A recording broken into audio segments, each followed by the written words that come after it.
Well, I guess that means I'm going to have to start.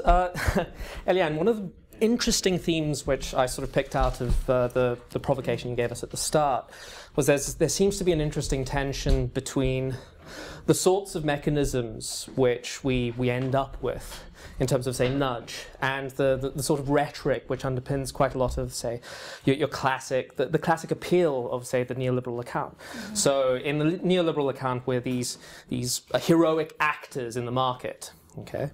And the opportunity which the markets provide us to be these heroic actors is part of why we want to have these sort of neoliberal rational accounts of markets.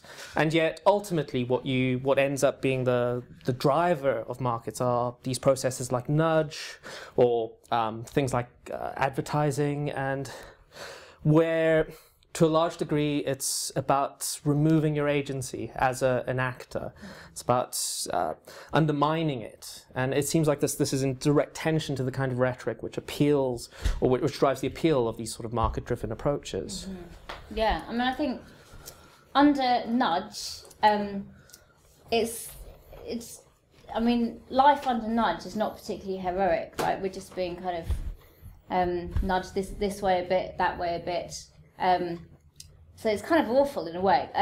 But I think that nudge sort of can't really get rid of the idea of the hero, because that's kind of too painful. So it sort of has the hero, it retains the figure of the hero in the form of scientific experts who underpin nudge theory, and also in the kind of the sort of scientific mastery that it does in fact impose, even while emphasising irrationality. So I think the hero is retained in this kind of covert way, and I think life under sort of domination by advertising and corporate and political deception is also not that great, but I think there is something heroic about critique, and I think that gives us a heroic role, which is not about our heroic status as consumers, but is about our ability to detect the forces that act upon us. I just think that that under nudge, we don't even have any awareness or understanding or explicit debate about what's going on. So that's worse. Juan. Yeah, hello everyone. I'm Harry. I'm from Better English User. I just want to make another point. As an expert on the ideology of rhetoric, I think you would agree with me that just like in politics, economics is very conclusion or intent ideology driven. What I mean by that is basically that economists have a particular vision of the economy in their mind, and they use whatever rhetoric, whatever tools, whatever kind of mathematical modeling, or whatever concept, like rationality, how economicus, rational expectations, so on and so forth, to justify their particular vision of the economy. And the mainstream consensus now is, and the mainstream vision is that of an efficient capitalist economy which returns to equilibrium whenever hit by a shock, and the rationality and irrationality is just part of a bigger project to really nurture the people into thinking like an economist. We taught in our textbook and so on and so forth. Okay. And the simple fact is that we make irrational choice all the time, and we only get more rational by making irrational decisions. We only get more smart by learning from mistakes. And that journey from being an irrational person to a rational or fully informed person might take very long. It might take a year, 5 years, 10 years. It might even take a lifetime. And it's just wrong to assume that, for example, a 15-year-old teenager is as rational as and as knowledgeable as an 80-year-old white man, for example.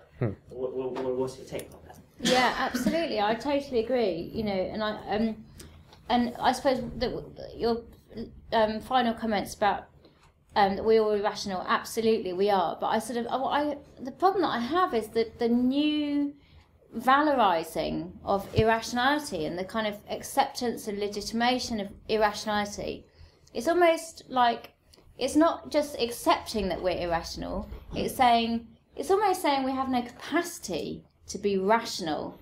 And that's the bit that I find troubling, because it takes away our capacity to question. And with your earlier comments, I absolutely agree. I think that's really the sort of subtext of what I'm saying is that economics is thoroughly ideological, and yet it disavows its own ideological inflection. And that's what I have a problem with. So, for example, when David Cameron justified the cuts, he said, look, the cuts are not driven by theory or ideology. They're just driven by necessity. And there you see the kind of the overt meaning of ideology as in a kind of an ism. This is not about a political project. It's simply necessity and natural common sense and so on. But then he went on to say, we're doing this not because we want to, but because we have to, and that is ideological in its covert form, as in it's ideological because it persuades us even more powerfully than saying this is my project, this is what I believe in a smaller state, and so on. It's saying I'm not driven by any theory. This is simply what works, and I think that economics. Traditional economics has disavowed its ideological intent and its ideological partisanship, and I think that neoliberal economics and neoliberalism in general, neoliberalism is kind of politics reduced to economics, really, and that's even more disavowed as a partisan position. Yes? Hi, I'm Kat. I work at the New Economics Foundation, but have never studied economics. Right. And I guess I have a question about the process of how we go about challenging this.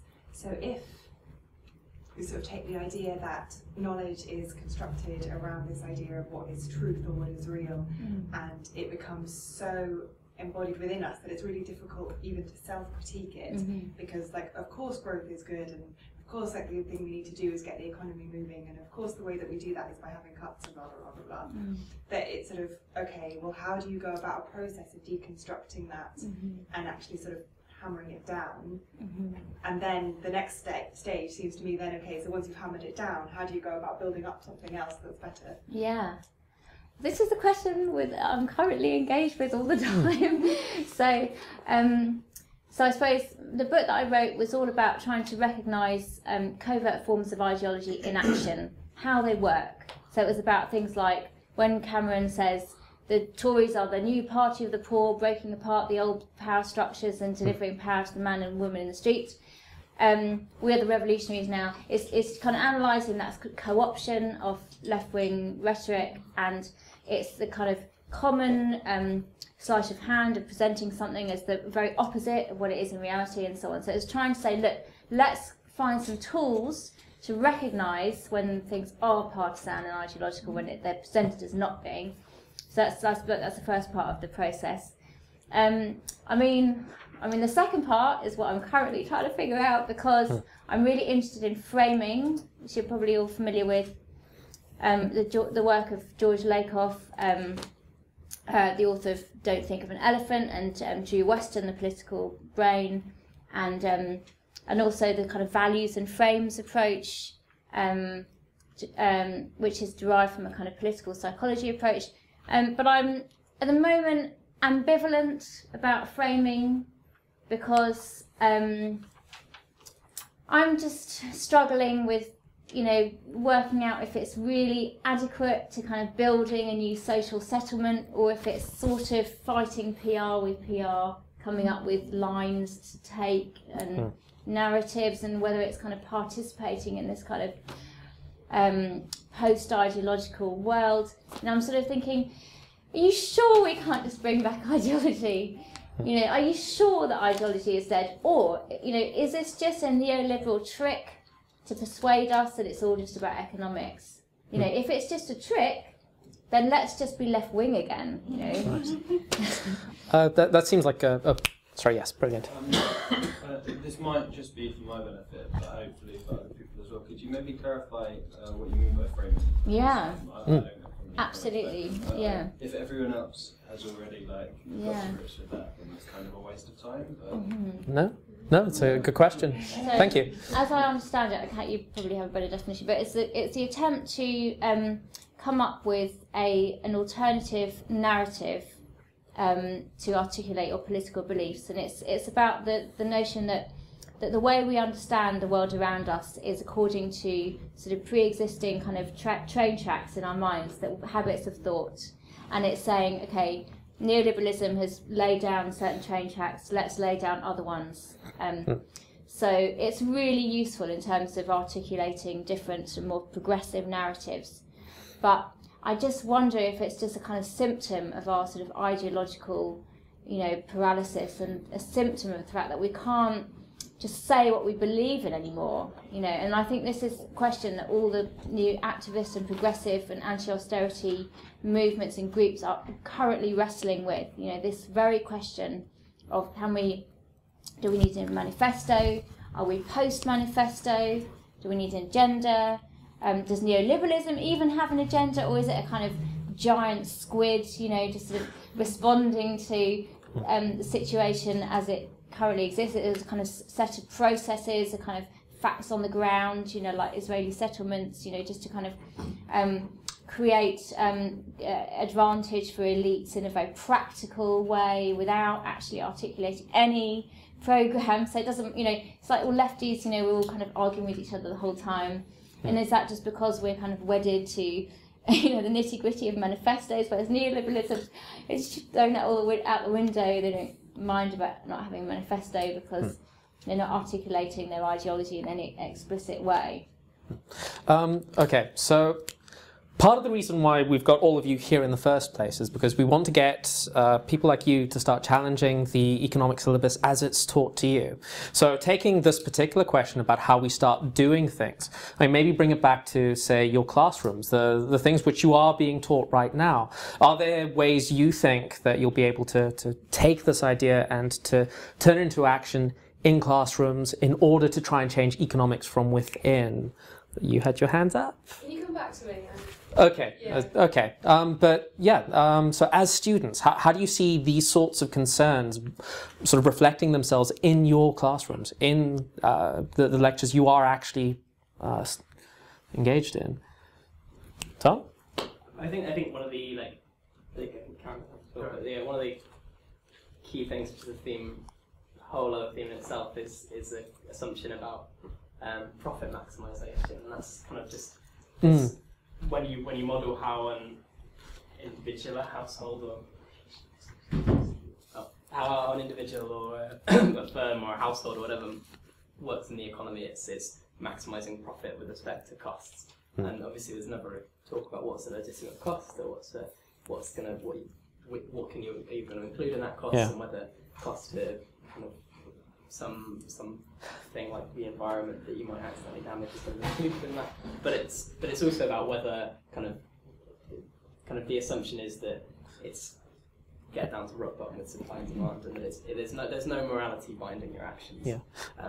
You don't think, say, the discussion inside lectures are where economists will talk about things like externalities, and you don't think that talking about externalities is enough, or do you think that sort of this is a segue into discussion about externalities? I'm not sure. It's not as simple as externalities. It's about the subjective and about this world you're looking to create. And I guess I think morality is one interesting thing to bring into it, as old-fashioned an idea as it sounds, because that is an alternative constraint on action other than your sort of economic set of constraints on action. It's not just about resources. It's about, well, is it okay to murder people? Well, it might well be in economics. It's not like murder being wrong is included in your model. And like there's a model we did, an example we did the other day, the week in a macroeconomics class, and so UCL specialism is doing these micro-founded macro models, so doing big pictures of the entire economy that are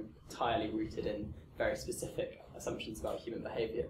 And so things like that, like there's no sort of, for example, we look at models which have no lower bound on what's okay for people to consume, and so the economy can just get smaller and smaller and smaller, and so there's no actual sort of famine condition. So this is a really conceivable, a really particular point in my class where there was the economy was going down and down and down in this particular example, and well, there isn't a case in that point where you reach a famine point where people just can't survive and people just die. And those sorts of crisis situations are notoriously undealt with in neoclassical economics. And so that was a particular example of something where, well, I've raised this in the point, and that was like kind of a little bit of a laughing point in this economics class. A bit, everyone dies, that's funny. But it was, it's just the sort of thing that isn't... So just to clarify, is the idea that the math leads to a constantly falling economy, but that's okay? But this is an economy in equilibrium, despite the fact it's declining? The idea is that there's no constraint on behaviour, that it's fine for inequality to go up and up and up and fine for that, and there's no... And that actually that crisis situation where you've got a massive subset of the situation at famine level, like that are upholding the very, very wealthy few, there's no constraint when that would actually, in reality, that would collapse, and potentially you could see that happening today. So what about economics becoming more interdisciplinary? This is what I was thinking, this is what you're saying. So you mentioned morality. Adam Smith was a philosopher as well. Keynes had ideas about how to live well and these kinds of things. So there's a role for trying to bring up these ideas within the discipline, but there are other departments working on these things too. Right? So if people, like students, were encouraged to take an elective, or made to take an elective in the other disciplines, then there would be more discussion with other perspectives coming in. And once you learn, if people are working on these and have detailed ideas of how to think about these questions, then it's harder to be quite so tunnel vision about it. Right. Cameron? Wait, I do believe, yes, we said we'd come back to you. Well, okay, I was just going to say, I'm at SOAS, and at SOAS we sort of, pretty much every lecture we have the alternatives to neoliberal assumptions and neoclassical assumptions, and almost too much so. Right. It's like, this is how you shouldn't do things. Right. And I think that it gives us quite a plural sort of way of looking at things. But I would say, I'm not an economist myself, but I'm doing a module on political economy and development, and it assumes that you do know economics, and I don't. But one thing that is that it doesn't challenge is that economic growth is desirable, and I'm doing environment development projects and reading a lot about how it's not possible to. People don't always agree on this, but I'm seeing alarm bells that, whipping the beast of economic growth.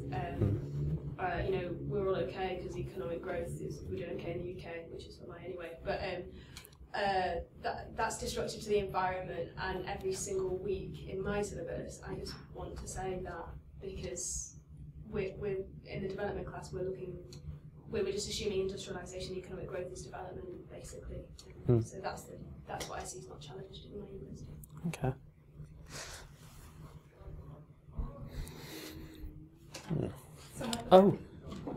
Oh, sorry. Yes, Cameron, you were saying. I completely agree with the interdisciplinary thing. I kind of come from that background. So I did my undergraduate in English literature. Now I'm doing a master's in economics. And I think especially talking about consumer theory, talking about like the assumptions about methodological individualism and kind of the utility maximizing assumption, I really think it is easy for people that have only been trained in economics to see this as essentially a non-ideological assumption, if you know what I mean. Like it's not like I have a political point to make if I assume that I act in a vacuum and that I'm not influenced by society and culture. It's just like a scientific hypothesis that I pose that's devoid of any kind of political significance. But if you study any sociology or any history or anything in the social sciences that isn't economics, it becomes very suspect right off the bat, and it's not questioned at all in my class. And that's just a huge weakness, just glaring. So that would be a major thing that I would want to change in the curriculum. At the very least, be explicit that the assumption is it essentially stonewalls a giant field of research about how people act. It's not a innocent assumption at all. This is not discussed in textbooks or in lectures. Yes. Okay. I'm another one of those non-economists sort of sitting here, philosopher, sorry. So maybe someone would like to sort of expand on, we're sort of touching on the idea that we want to bring in sort of alternate perspective. So what kind of is the received perspective in terms of, say, rationality, which we're getting in economics? And do we think there are sort of obvious weak points in the syllabus itself that we can maybe sort of take a go at? Yeah, Tom? I think one thing that in particular is about, we can't just sort of chuck in a couple of modules and it can't be a sort of weak interdisciplinarity. Like there's as Cameron said, it needs to be throughout, and there needs to be an explicit kind of discussion about literature. And so on the one hand, it means that means kind of entrance points and saying this is what this is. This is actually falls down a lot, and finding places where, and creating those opportunities, and explicitly saying, and having ideology and power politics as not just this now gets into politics, so we don't discuss it, but into it, but being a thing that gets touched upon and as the context is given. But I think also there's one, what struck me, because I study an interdisciplinary degree, I do European social and political studies and specialise in economics. I think the core difference is that in economics, no one invented it.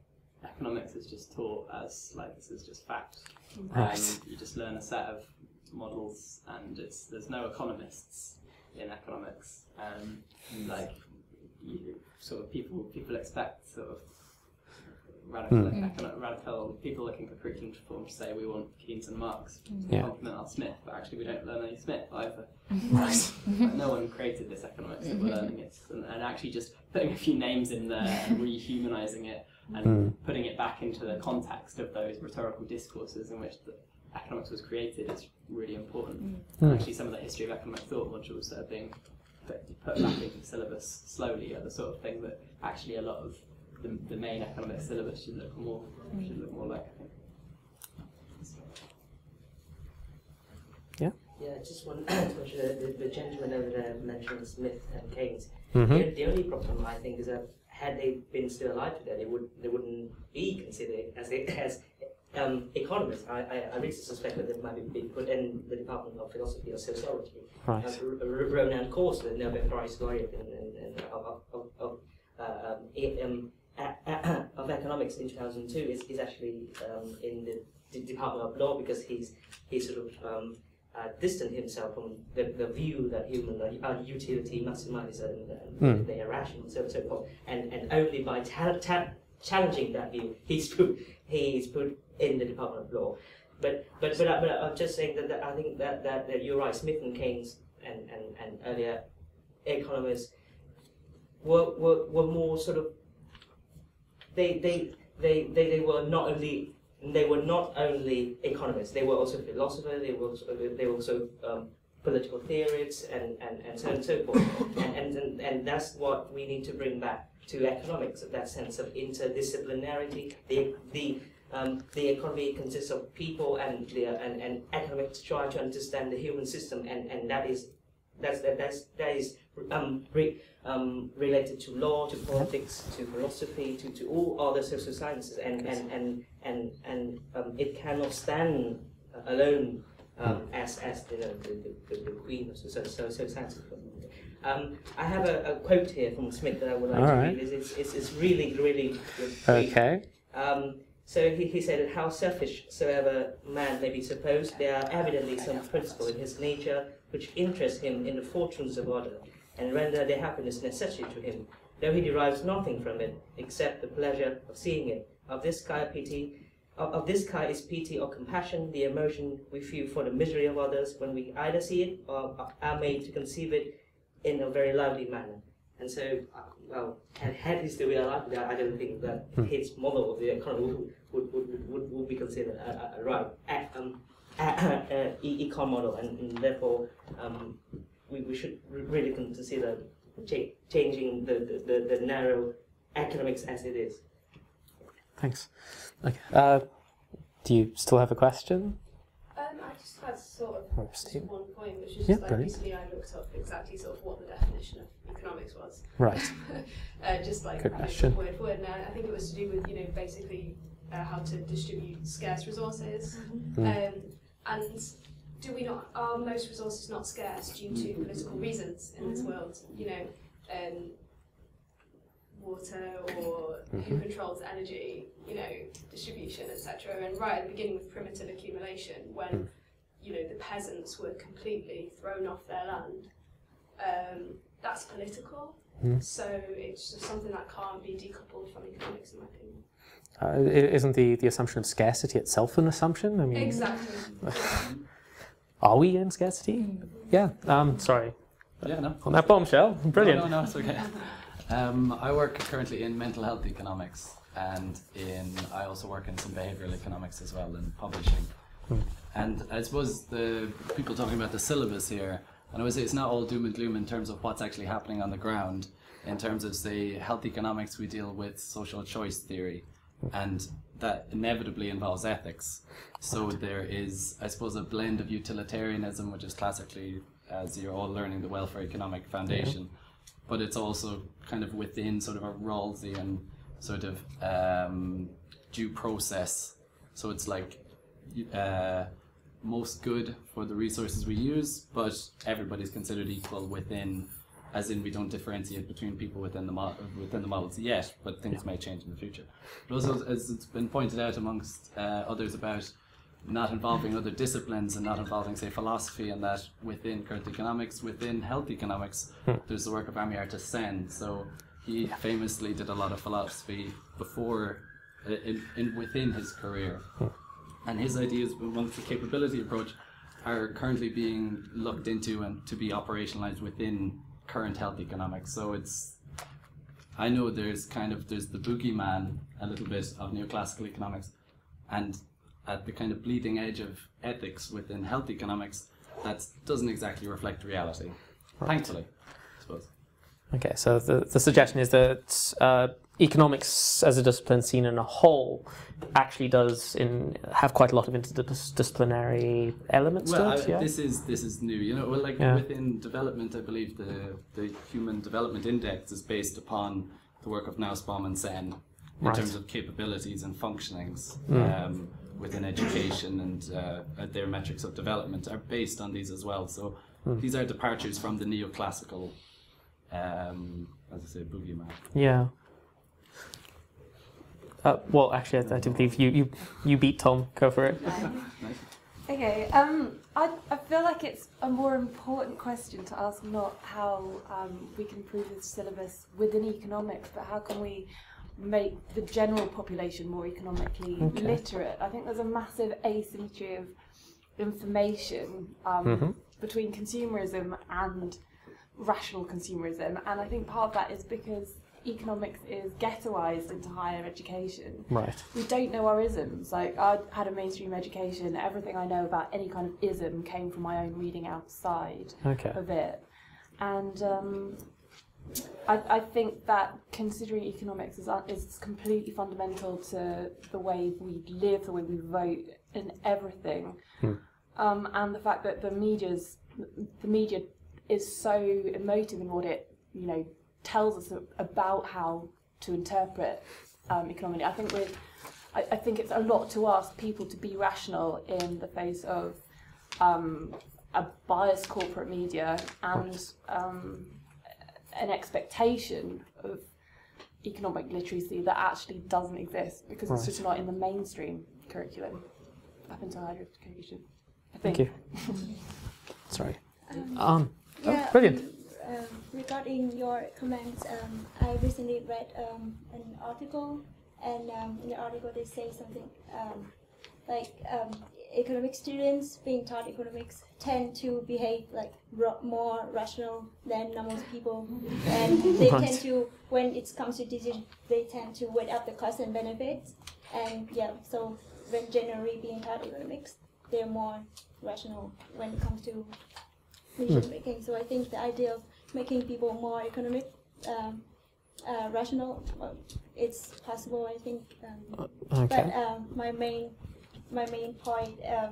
I want to sort of come back to the question of economic growth, because I'm an undergraduate economic student at UCL, and we're currently learning about economic growth, and we are taught that we want economic growth because it is a perceived measure of well-being, and human all wants good well-being. But I want to question. So in class, we are taught that to promote economic growth, we sort of want to promote consumption, because the more consumption, the more jobs being created. But I want to question that why consumption, why well-being, and why consumption is a way to promote well-being, why people demand goods and services at the first place. I brought in a literature, sort of anthropology literature, because I'm taking anthropology as an elective, and the anthropologist critiques of economists is that economists have no theory on demand, why the demand kind of thing is the central of all economics theory, but why economists have no theory on why people demand goods and services. That's my right. Yeah. Good question. I actually come from a scientific background, but I recently got interested in economics. I noticed one thing that physical science has that economics doesn't seem to have, is a philosophy. So as a scientist, you have a philosophy of science, which gives you an intellectual space to stand back and look at the methodology. And that's where Popper and Kuhn have come from. It seems that it would be a great advantage in economics to have a space, which you might call the philosophy of economics, where you look at the basic assumptions. And similarly, history. The history of science has done a lot to humanise it. So scientists know about Newton and Galileo, and to have a history of economics, to put the ideas in a historical context. Well, actually, that's space to explore the basic assumptions. That's a great point, because sort of speaking from a philosophy background, 20th century philosophy of science it sort of starts off dominated by this heavily logical approach to the way which we deal with language. I mean, it's a very linguistic sort of thing, and it's where we get modern linguistics from. And one of the major revolutions which drove the change in how we look at science was historians of science. So you mentioned Kuhn. Kuhn was a historian of science long before he sort of introduced his whole the paradigms and all of that, which was a genuine revolution in philosophy of science. So the history changed philosophy to a degree. I mean, surely it should be able to do the same sort of thing for economics as well.